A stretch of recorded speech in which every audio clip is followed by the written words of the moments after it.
How do we increase stitches in the basic Tunisian crochet? We'll have a look at 3 different ways you can increase. They all work equally well if you have a flat piece of Tunisian crochet or if you are working in the round. Hello, I'm Tuula and I'm glad to share this tutorial with you.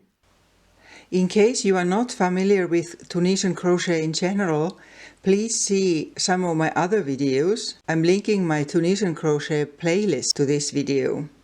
I have now started a new row and I'm going to do 2 increases in the middle.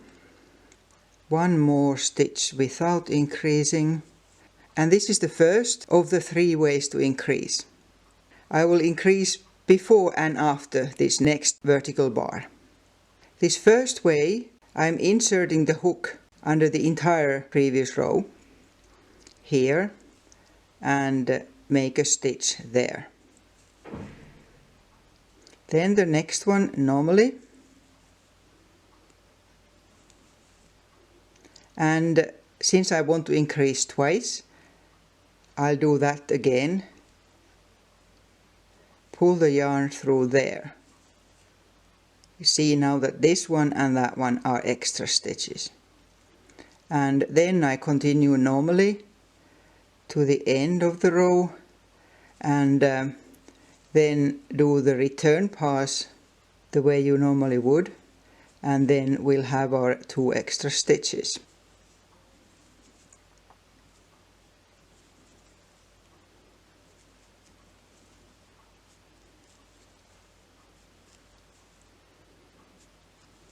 So here's coming now to the first one of them. So you just do it the way you would if it was an ordinary stitch. And now the second one. And going on to the end. So here now we see that we have 2 extra stitches here and there. This method, the loop that you get when you increase, is a bit longer. Let's look at the next way we can increase. I crocheted 1 row in between, and now I'm again going to increase on both sides of that there stitch. First 1 more before increases, and this time I'm increasing by simply making an extra yarn over, and then going on to the stitch, and to increase again a yarn over. Nothing more. And then you just go on with the rest of the row.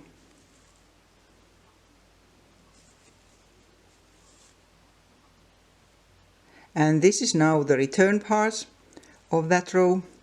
And I continue. Now the next one is the first one of the yarn overs. And you treat it just like any stitch. So going through those 2 loops. The next one is an original stitch, and after that there's again the yarn over, so that again creates a new stitch,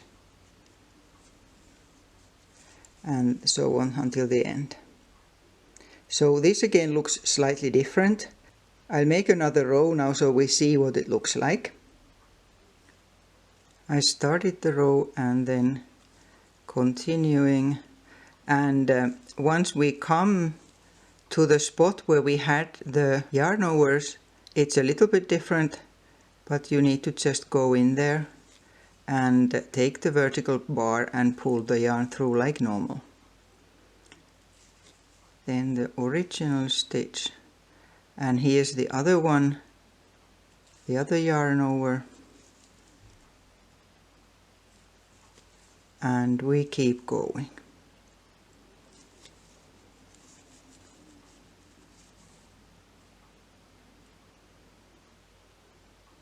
And those stitches are here and there.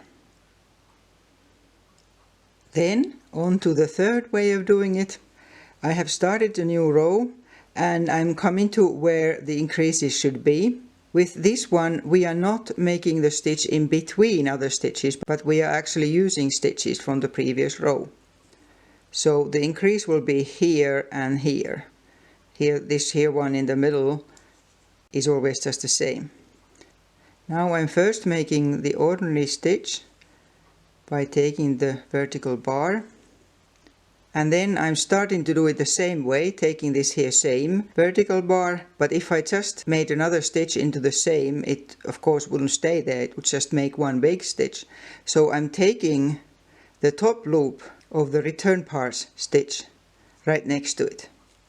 So I'm pulling through 2 loops now. There, like that. So that now made 2 different stitches. Then this one doesn't increase, so I'm just making the stitch there. And then I'm doing that again to the next one. First an ordinary stitch, then another one, but with taking the loop in between the vertical bars also, so that you need to pull through 2 loops to get it. Here we are. And then again finishing the row and then coming back. I'm on the return pass now, and as I'm getting closer to the extra stitches, I will again simply just consider them like any stitch. So this increased that there. Then there's the middle one, and this here one had 2 stitches.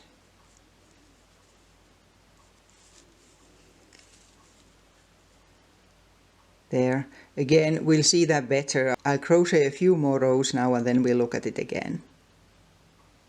Here we have the 3 decreases. This first one, as you can see, is different in that it leaves small holes. The other 2, here with the yarn over and here with making it into the same stitch, look fairly similar. So just depending on what you are working on, you can take your pick from these 3 different ways of doing it.